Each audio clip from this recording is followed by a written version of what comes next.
लोगोफोर नेचार पाब्लिकेसनाव नोंथांमोनखौ बरायबाय।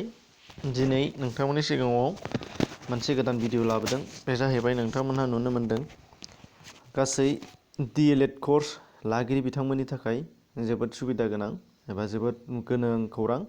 दा बिनि सोमोन्दै आङो DLEDनि सोमोन्दै मोनसे इउटिउबाव कमिउनिटि टेबाव मोनसे फट' हगारदोंमोन। दा बेयाव कमप्लिटलि भिडिअ खालामनो थिनदों बिथांमोना, ओंखायनो आं खालामनो आखायाव लाफिननाय जादों। बेयाव नुनो मोनदों DLED 2020नि रेगुलार कर्सनि थाखाय बेयाव गासै गुदि खिथा नोंथांमोना मोनगोन। बे कर्सआ मा बिथांमोना मिथियाबा जायफोर नोंथांमोना मिथिया बेखौबो नुनो मोनगोन। बेजों मा जायो, माब्रै मोनो आरो बबेयाव बे कर्सखौ मोनो बेनि सोमोन्दै नोंथांमोना गुदि खिथा मोनजोबगोन। आरो जायफोर नोंथांमोना मिथिखायो नोंथांमोना बेनिफ्रायनो भिडिअखौ नायाब्लाबो जासिगोन। जिखिजाया DLEDआ जादों डिप्ल'मा इन एलिमेन्टारि इडुकेसन, अर्थात जोंनि लवार प्राइमारि एबा आपार प्राइमारि LP आरो ME सेक्सनाव जुदि नोंथाङा टिचार मावनो गोसो दङब्ला DLED नांथारगोन, अर्थात डिप्ल'मा इन एलिमेन्टारि इडुकेसननि सार्टिफिकेट नांथारगोन नोंथांनि थाखाय। दा बे सार्टिफिकेटनि थाखायनो DLED कर्सखौ होनाय जायो आरो। दा बेखौ आसामाव DLED कर्सआ बबेयाव दङ नोंथांमोना दायो मिथिनाय जागोन। माब्रै मोननो हायो बेखौबो बुंखानाय जादों। दा DLED कर्सखौ मानो नांगौ? DLED कर्स एबा DLED सार्टिफिकेट नोंथांनि आखायाव थायोबा नोंथाङा फोरोंगिरि जानो हानाय गुन नोंहा जैगथा मोनगोन। थारमाने बेवहाय मोनगोन टेट, अर्थात टिचार एलिजिबिलिटि टेस्ट। बेयो जाहैबाय जोंनि आसाम स्टेटनि थाखाय।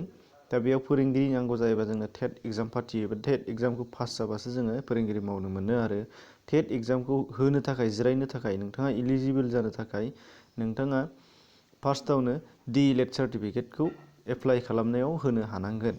आरो बेनिफ्राय CTET दङ।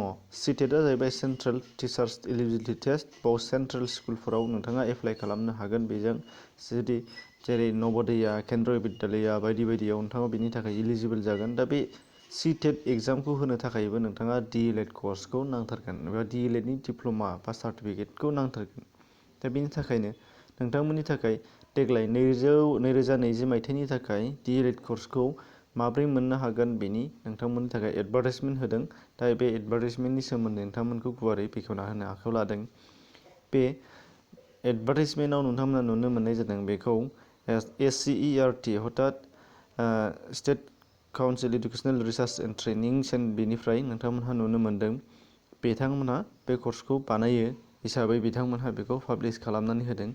एडमिसन नटिस 2 इयार्स डिप्ल'मा इन एलिमेन्टारि इडुकेसन, अर्थात DLED कर्स 2020निफ्राय 2022 सिम, माने बोसोरनै कर्स नालाय बेयाव। बेनि थाखाय नोंथांमोननि थाखाय एडमिसननि थाखाय बेयाव नटिफिकेसन होदों। दा बे नटिफिकेसननि बादिब्ला बे DLED कर्सखौ लानो थाखाय नोंथांमोनहा मोनसे एन्ट्रेन्स टेस्ट होनांगोन, जायखौ फेट होननानै बुंनाय जादों। बे जाहैबाय प्रि एन्ट्रि टेस्ट। फेटआ PET, फेट बाय प्रि एन्ट्रि टेस्ट नोंथांमोना बेखौ होनो नांगोन। दा बे प्रि एन्ट्रि टेस्ट एग्जामखौ नोंथांमोना पास जाबासो DLED कर्सनि थाखाय जायखिजाया DLED सेन्टाराव एडमिसन लानो मोनगोन। नोंथांनि नियारेस्ट सेन्टाराव नोंथाङा एप्लाइ खालामनो हानाय जागोन, नोंनि खाथिथाराव थानाय जायखिजाया DLED सेन्टाराव। दा बेवहाय नुनो मोनदों बे फेट एग्जामनि थाखाय नोंथांमोननि डेट, एप्लाइ खालामनाय बेफोरनि सोमोन्दै बेवहाय नोंथांमोना नुनो मोनदों। दा बे एप्लाइ खालामनायनि इलिजिबोल जानो थाखाय नोंथाङा मिनिमाम हायार सेकेन्डारि पास जानांगोन होनदों, अर्थात खमथारावबो नोंथाङा हायार सेकेन्डारि पास जानांगोन। बेनिफ्राय आदाराव जेसेबां मोनो नोंथांनि गोसो। बेनिफ्राय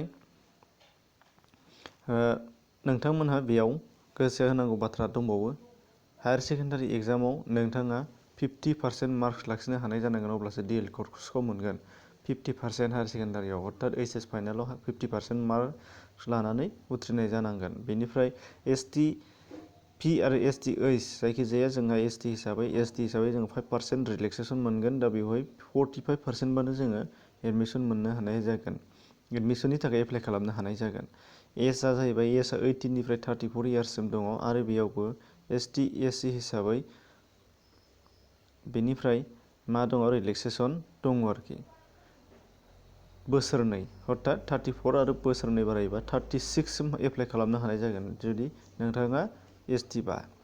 रिजार्भेसन दङ, नोंथांमोना रिजार्भेसन सिस्टेम दङ, रिजार्भेसन सिट दङ STनि थाखाय, PWनि थाखाय। बेखौ नोंथांमोनहा गुबुनावबो नायबानो नुगोन, बेखौ थाखायो। बेनिफ्राय एप्लाइ खालामनायनि वेबसाइट नोंथांमोननो होनाय जादों www.sc SCERT assam.co.in नोंथांमोना बेवहाय नुनो मोन्दों। बेयाव एप्लाइ खालामनायनि नोंथांमोननि थाखाय वेबसाइट होनाय जादों।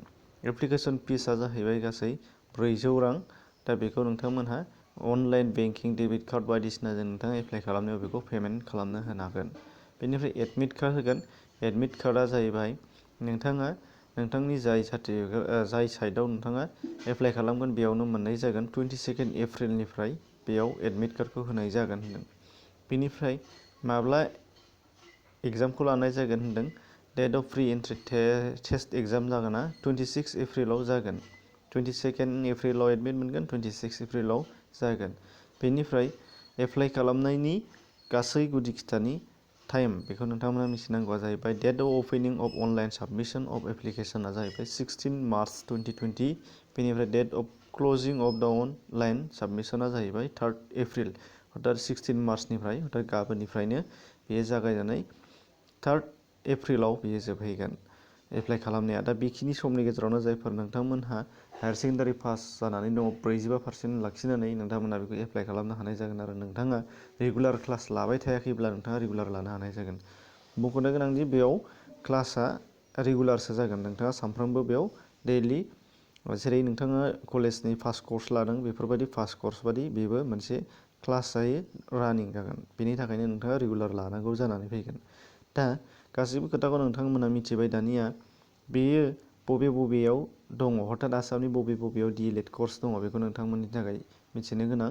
दा बेयाव मोनफ्रोमबो डाइट कलेज बे डाइट कलेजफोराव नोंथांमोनहा मोनगोन। जेरैहाय नुनो मोन्दों बाहाय कामरुप मिर्जायाव दङ, कामरुपनि थाखाय सनितपुराव बिश्वनाथ सारियालियाव डाइट कलेज दङ, नगावआव सामागुरियाव, क'क्राझाराव दङ डाइट कलेज, काछार उदारबन्दआव दङ, गवालपारायाव दङ, डिब्रुगड़, लखिमपुर, दरं, बरपेटा, डिमा हासाव, शिबसागर, धुबरी, गवालपारा, जरहाट, करिमगन्ज, मरिगाव, नलबारि, हाइलाकान्दि, धेमाजि, बङाइगाव, तिनसुकिया, कार्बि आंलं। दा बिनि अनगायैबो नोंथांमोना क'क्राझाराव आरो मोनसे दंबावो, बे जाहैबाय बेसिक ट्रेनिं सेन्टार क'क्राझार। दा बेनि क'क्राझारनि बेसिक ट्रेनिं सेन्टारनि अनगायैबो आसामाव जेसेबां बेसिक ट्रेनिं सेन्टारफोर दङ बेयावबो बे कर्सखौ होनाय जायो। दा बिनि थाखायनो नोंथांमोनहा नोंथांनि खाथिथाराव थानाय सेन्टाराव नोंथाङा बेखौ एप्लाइ खालामनो हानाय जागोन। जायखिजाया दिनैहाय नोंथांमोना मिथिनो मोनबाय जानो हागौ DLED कर्सआ मामोन आरो बेखौ माबोरै मोननो हायो। नोंथांमोना गुदि खिथा फोरमायनाय जाबाय। नोंथांमोना एनि डाउट दंबा नोंथांमोना कमेन्ट खालामनो हानाय जाहैगोन। कमेन्ट बक्सआव एसेनोसै। चेनेलाव गोदानै फैदोंबा साबस्क्राइब खालामनानै लानो हानाय जागोन। नोंथाङा बेनि थाखाय इलिजिबोल नङाबा नोंथांनि फेमिलि, नोंथांनि नेबार्स, नोंथांनि गुबुन गुबुन लोगोफोरनिया नोंथां बेखौ लानो होननानै नोंथांनिसिम बुंनाय दङब्ला नोंथाङा बेखौ शेयार खालामना होनो हानाय जागोन। एसेनोसै, गोजोन्थों।